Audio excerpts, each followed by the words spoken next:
learners. I welcome you to this session of subsurface ocean currents and effects of the ocean currents. In the previous part of this lecture, we have studied about detailed study of movement of ocean currents of all the major oceans of the world. And in this lecture, we'll do about subsurface ocean currents, effects of ocean currents, and we'll also cover parts like factors affecting the movement of ocean currents. So, expected learning outcomes are to discuss about subsurface ocean currents, explain how ocean currents influence global climate and regional weather patterns, analyze the impact of ocean currents on marine ecosystems and biodiversity, discuss the effects of human activities such as climate change on ocean currents, and apply the knowledge of ocean currents to predict their effects on environment and ecosystems.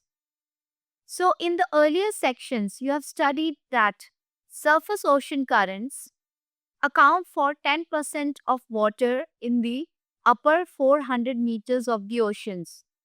In this section, we'll explore subsurface ocean currents or deep water currents, which make up the remaining 90%. These currents move through the ocean basins due to differences in water density, gravity. At higher latitudes, cold temperatures increase the water density, as we have already studied in the previous blocks, causing the water to sink in deep ocean basins. The key differences between the surface and subsurface ocean currents is that surface currents are driven by global wind patterns and solar energy, transporting heat from the tropics to the poles. In contrast, the subsurface currents or the thermohaline circulation is affected by, since it is called thermohaline, what is actually thermohaline circulation? It refers to the large-scale global movement of ocean water, which is driven by differences in temperature. Thermo indicates temperature and haline indicates the salinity differences. And these temperature and salinity together controls the seawater density. So due to these differences, the global movement of water is driven by temperature and salinity differences, which leads to seawater density differences also. So dense cold water at the poles sinks and the surface water replaces it. And this creates a conveyor belt-like movement of water that circulates globally in nearly 1000 years. So what is global conveyor belt? It refers to the interconnected systems of surface and deep ocean waters driven by thermohaline circulation. That is, as I told you, differences in temperature and salinity of seawater. It represents the continuous large-scale movement of ocean water across all major oceans. Subsurface currents move slower than surface currents due to their density-driven nature. Now, what are the key characteristics of global conveyor belt? It operates on a global scale. As the name indicates, it operates on a global scale connecting the Atlantic, Indian, Pacific, and the Southern Oceans. Movement is very slow, taking about 1000 years to complete one full cycle. And these are driven by what I said, density differences, not winds. Like surface currents are driven by wind differences, but these are mostly driven by density differences. Now in this picture you can see this is the subsurface ocean currents. This is the figure representing the subsurface ocean currents. Let us have a quick understanding of this.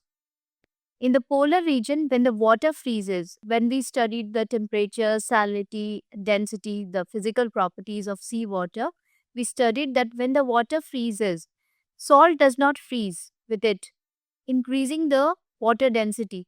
Salt does not freeze, so water is consumed in the ice or the snow part, and the what remains is the salt, which increases the salinity and thus increases the density of seawater, and this causes it to sink. So surface water moves in to replace it, continuing the cycle and driving the global conveyor belt. This is the process and how the belt moves. You can see through this figure. The conveyor belt begins with cold water near the North Pole and moves southwards, and it splits at Antarctica into two streams. One heads towards the Indian Ocean, you can see in the figure, and the other towards the Pacific Ocean. As the water reaches the equator, it warms and becomes less dense and rises to the surface due to upwelling. The stream then loops back to the South Atlantic and returns to the North Atlantic, completing the cycle. The global conveyor belt is crucial for regulating the Earth's climate by distributing heat, influencing weather patterns, transporting nutrients vital for marine life, and affecting fish populations. It also moves dissolved carbon dioxide through the oceans. Oceanographers and ecologists study ocean circulation dynamics to predict climate change patterns. However, scientists are concerned that global warming could disrupt the conveyor belt. Increased rainfall or melting ice could decrease salinity at the poles, preventing the water from sinking and potentially halting the conveyor belt with devastating consequences. Obviously, when this thing is disrupted, it will have devastating consequences. Now, after studying the subsurface ocean currents, you can relook the figure and you can understand. Now, coming on to the effects of ocean currents. So, ocean currents significantly influence the climate, ecosystems, and human activities. They transport heat across the globe, redistributing warmth from tropical regions to colder areas and helping moderate temperatures, especially in coastal regions. The Atlantic Meridional Overturning Circulation (AMOC) plays a crucial role in this process, transferring heat from the tropics to higher latitudes. A slowdown in the Atlantic Meridional Ocean circulation would reduce the Arctic warming by up to 2 degrees centigrade by the end of this century, offering temporary relief. However, it may cause disruptions like the albedo effect, shifts in intertropical convergence zone, and more frequently droughts in areas reliant on tropical rain belts. Ocean currents also influence the weather patterns and ecosystems. Warm currents like Gulf Stream raise the temperatures in the coastal regions, while cold currents like California current keeps the regions cooler. Currents can impact rainfall with warm currents, causing the rainfall on western European coasts, and cold currents leading to arid conditions in areas like Kalahari Desert. So, the convergence of warm and cold currents can also cause dense fog, storms, cyclones. For example, hurricanes occur where the Gulf Stream meets the Labrador Current. Ocean current shifts like El Nino and La Nina cause significant climate disruptions. El Nino weakens the trade winds, pushing the warmer water towards Americas, resulting in drier, warmer conditions in the United States and increased rainfall in southeast. This disrupts the marine ecosystems by halting upwelling, reducing nutrients, and affecting the fish populations. La Nina, on the other hand, strengthens the trade winds, increasing upwelling, bringing more nutrients, and supporting marine life. It causes droughts in southern US and heavy rains in the Pacific Northwest. Ocean currents affect shipping and fishing industries. Mariners have historically used ocean currents for faster, more efficient travel.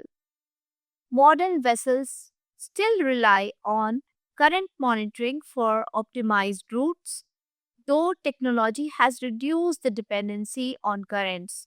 Additionally, currents support marine ecosystems by replenishing the oxygen and aiding plankton growth, which sustains the fish populations, making mixing zones some of the world's richest fishing grounds.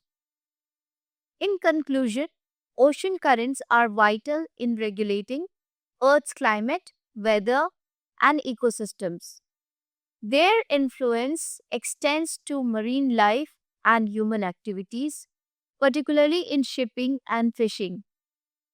Understanding the ocean current is crucial for mitigating climate change patterns and ensuring sustainable resource use.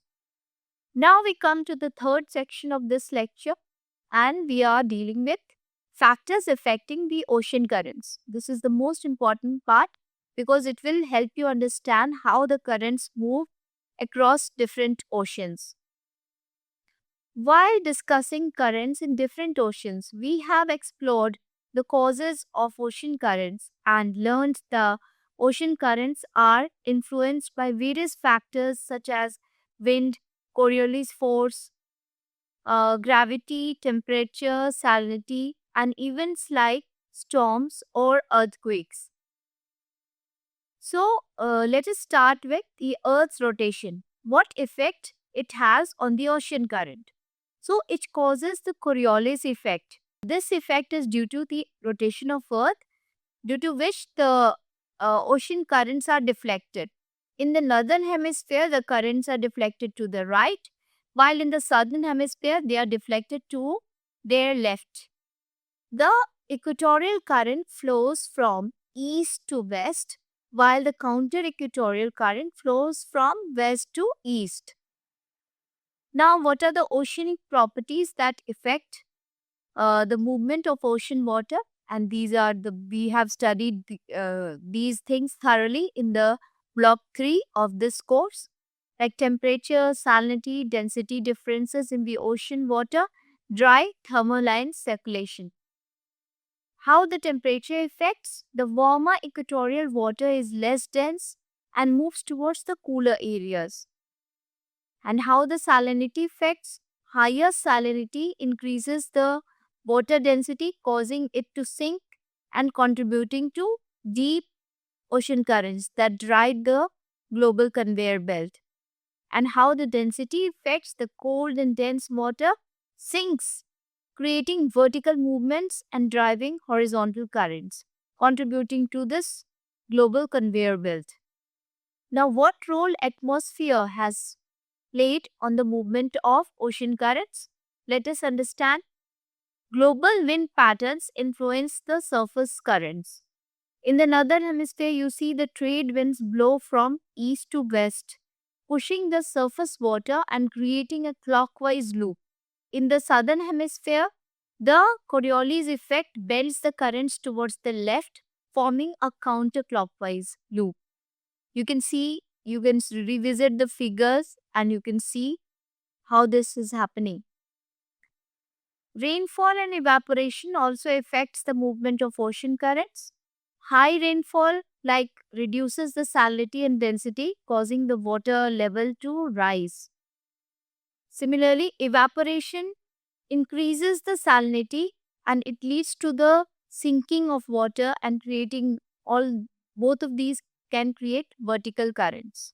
Now, let us study the modifying factors. The shape of coastlines, land masses, and ocean floor influence the ocean currents. The coastlines can deflect the currents, narrow inlets channel them, and underwater ridges can alter their direction and strength. The seasonal winds and seismic activities like earthquakes and volcanic eruptions can also modify the currents. In summary, ocean currents are shaped by a combination of Earth's rotation, ocean properties, wind patterns, and geographical features, influencing the movement and strength of these currents globally.